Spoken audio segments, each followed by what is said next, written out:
sa dating tagpuan.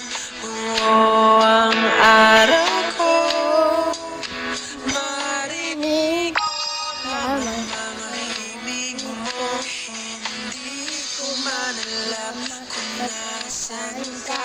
Wala man tayong komunikasyon.